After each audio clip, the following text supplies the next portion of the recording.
new camera, I have a mustache, and now we have the MR2 in the background behind me in a new location. What's up, guys? A lot of things have changed, and now we're here to start off the new year by catching up on some of these projects and hopefully getting this MR2 running back on the road. I want to start off first by saying I hope everybody had a great new year. I hope everybody had an amazing holiday season. Hope you guys enjoyed yourself. I've been kicking butt these last 3 months trying to get some money to buy some new things like the new Sony a6600 that we are now shooting on, as well as knocking out the bulk of my stuff for school. So now for the most part, we're pretty much set free until all the way until December when school actually ends, but more on that stuff later. On the last episode, we dropped the motors to the car and we tried to get this thing running, but unfortunately it was not. It was having a hard time spinning, and well, we freed it up. We got that going. Now we got the car cranking by key. But before we can go ahead with current day Justin, let's go visit previous Justin in the past to see what I had to then when I first started to record this part of the episode probably about 3 months ago. Today we're gonna get this thing running, but in order to do that, previous Justin 3 months ago actually had to get this thing unseized. So first thing we did was we figured out was electric or mechanical by bypassing the starter and going straight to the crank. And well, it was pretty tough, but that's where our episode is going to begin 3 months ago. So we removed the spark plugs, we tried to crank the car, and we got more of exactly the same thing. So now I'm going to go ahead and I'm going to see, is it an electrical issue? Is it maybe a starter issue? So I'm going to bypass all that by simply turning the crank by hand. Let's see how tough it could be.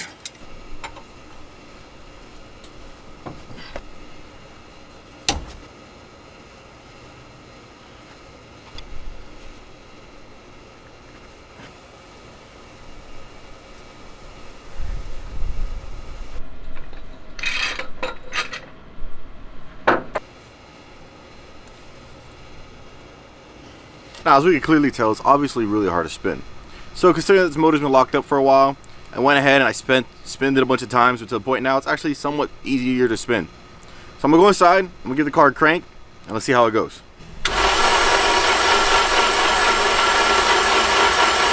We got the motor freed up and we have all our grounds connected. We have the K Pro telling us our ignition is on now when we cycle this key on. But we're not getting this car to run. So we're gonna test now our next thing. Cars really need 3 components. They need air, fuel, spark, and the fourth one is really gonna be compression. So we're gonna test now our fuel and our spark. So we're gonna go ahead and test our spark first. For us to take our spark is very simple. We're gonna take one of the coils connected still to the harness. We're gonna take it out the car. I keep a spare spark plug just for testing purposes. If not, we could take the one that's out of the cylinder. We're gonna go ahead and connect it. And now we're gonna place it against any sort of ground within the car. And we're gonna see if this thing's actually getting spark now when I crank over the key. So now with our spark plug connected, as well as it's grounded out, now I'm gonna go ahead and crank the car, and hopefully this doesn't move and we can see if we're getting some spark.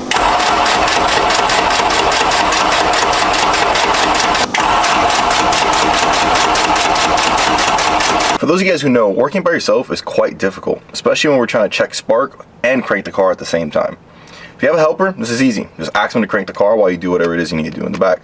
Fortunately, 99% of the time, I'm pretty much riding solo out here. So as a little trick, these are our 3 main relays now of our swap. All I did was I took one wire with a flat connector and we put it in for our relay for the starter. I connected it to my power probe. I just taped it so it doesn't fall off. So anytime I need to, I can work around the car. I can have an extension of my relay and start it from anywhere that I need. Now I'm sure a lot of you guys have your own way of figuring this stuff out. This is just one of the ways that I do it. Again, working by yourself is quite difficult. This makes it a lot easier. I can actually be able to work on the car, crank it, and be able to see whatever it is I need to do. So now let's go over our list of things that we're gonna be doing to get this thing running. So now I know I have spark. I checked it and I was able to do it with my nifty little trick so I can be able to crank the car while I'm also on the outside. I know I have fuel, I topped it off, and I know that my fuel is getting sent into the car. The last thing I did was to make sure my ejectors were getting a pulse signal. Now you can do this with a multimeter, noise lights, a power probe, whatever instrument you do have to get it done. So now I know my injectors are getting pulse, I know my fuel pump's getting power as it is directly hardwired and you can hear it. And now I know I'm getting spark. So let's see if we can get this thing running.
I am so happy this thing runs. I mean, I know it runs super rough. I know it's blowing so much oil. I mean, there's just oil all over the place,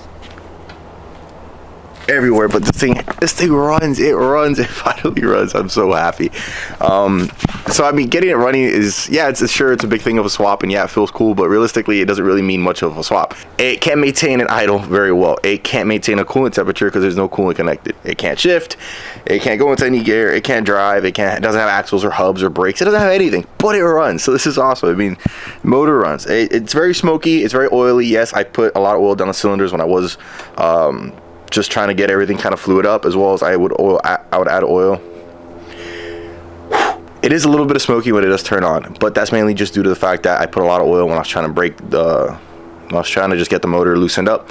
And also during this time that I have been gone, I know I've been gone for a while, so I was adding a little bit of oil down the cylinders just so nothing would freeze up, and then I would spin it by hand. It doesn't charge because it doesn't have an accessory belt connected, and that's because the alternator is locked up. So I'll get a new alternator. I'm sure it's gonna be pretty cheap, or maybe get it rebuilt, probably just get a new one.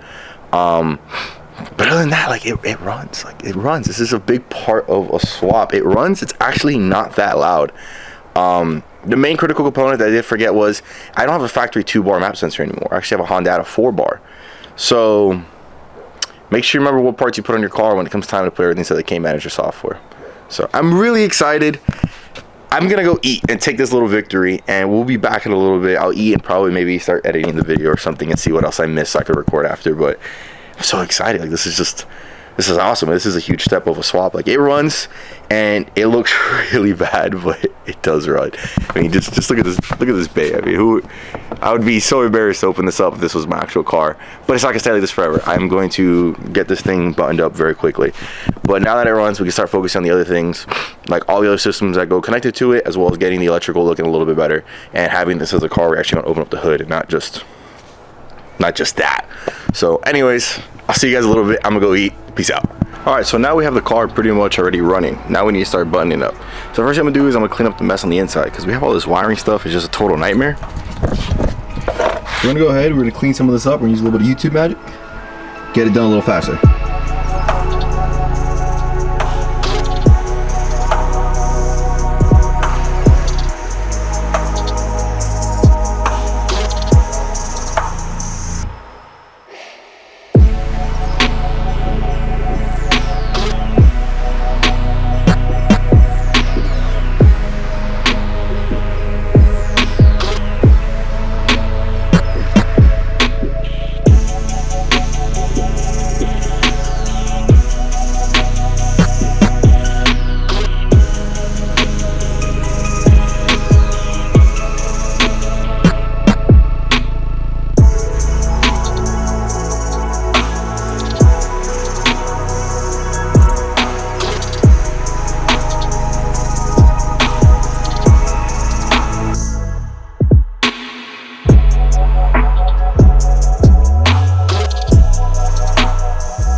Alright, so I'm calling it a day for today. That's it. I'm done. The MR2 runs, and I actually went ahead and I tucked the wiring harness.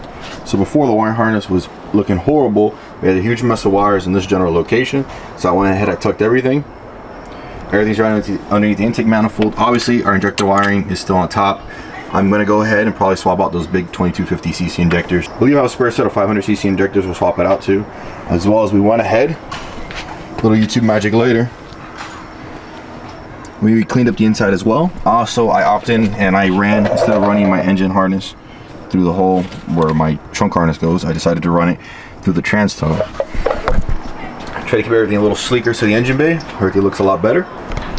So that's gonna be it for today, but guys, I'm super happy with the progress this car runs. Like, I haven't seen this car run in a very long time, and it's actually pretty cool to see it running. So hopefully soon we'll actually be getting this thing on the floor, then we'll actually get this thing driving. So for now, baby steps, one system at a time. Engine swaps are easily tackled by just going one system at a time. Nice systematic approach.